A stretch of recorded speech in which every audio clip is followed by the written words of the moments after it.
Now I'm going to confuse myself further. This stage I'll invite Dr. Judith Rodin to make her remarks, please.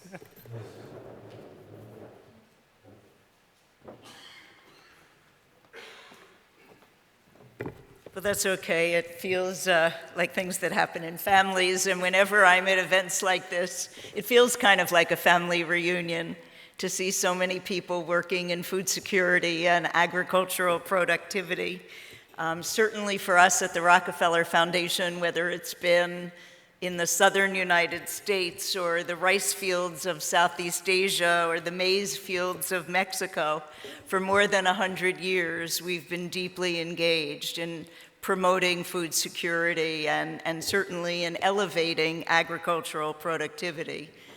We're very proud, as was mentioned, of our history in sparking the Green Revolution, which did help to feed over 1 billion people in Latin America and South Asia. Based on the lessons we learned, some things that we did right and some things that weren't so right, we partnered in this century with the Gates Foundation, several bilaterals, JICA and DFID, to spark a uniquely green revolution in Africa through the founding of AGRA. We've also funded a great deal of work in climate-smart agriculture, including a very interesting recent partnership with the WFP and Swiss Re to develop the African risk capacity and weather-indexed insurance mechanisms for smallholder farmers, and we think that that is a piece of the puzzle in building greater resilience. But for all the progress we've seen over this half-century in boosting the yields and the incomes of smallholder farmers and their families, the reality that we're convened here in the next few days to really take on together is true. And that is, as we will hear over and over again, only 1/3 of those crops ever reach a table.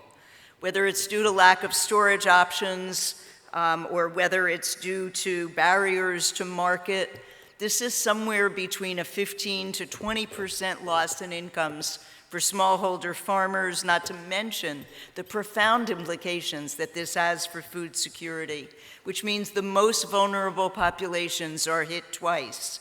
And two colliding trends are going to only accelerate the challenge.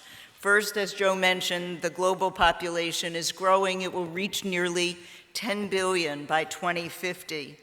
It's critical that smallholders be better connected to markets, both to improve their own livelihoods and to help ensure that the food supply will meet the needs of the world's growing population. But the second profound trend is the acceleration of climate change. With changing rainfall patterns, farmers have to continuously adapt their practices. They have to update their techniques in a variety of ways. Given these factors, it seems so clear to us at Rockefeller that eliminating food loss was an indispensable part of this puzzle. Indeed, it is an indispensable part of our foundation's goal to build greater resilience in a swiftly changing world, ensuring that the most vulnerable communities can withstand the shocks and stresses that are coming at all of us in the 21st century.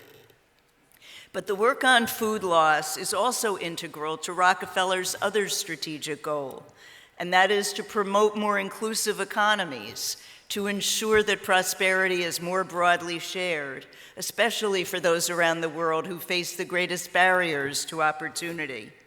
We know that smallholder farmers are among the most vulnerable populations in the world, and boosting food security and reducing post-harvest loss goes a long way to ensuring that these smallholders and other vulnerable populations benefit from the increasing economic progress we see across the developing world. The good news, you're hearing the pieces, and many of you are working on the pieces, so we know that the building blocks are already out there, but they are waiting to be assembled into a full-scale integrated system, because that is what will produce real transformation. We need more research, we need more technology, we need more innovation, we certainly need more sourcing and efforts from the business community, as well as the appropriate government policies to integrate and stimulate all of this. but many of those pieces are already waiting to be put together as new work continues to be done. For example, earlier this year, one of our grantees, the Global Knowledge Initiative, hosted social innovation workshops across parts of Africa, focused on looking for identifying where you could already see a triple bottom line impact: increased income, enhanced nutrition, and positive environmental benefits for 2 million or more smallholder farmers. Participants included agricultural and financing experts, government officials, but it also included smallholder farmers themselves from Ghana, Nigeria, and Kenya.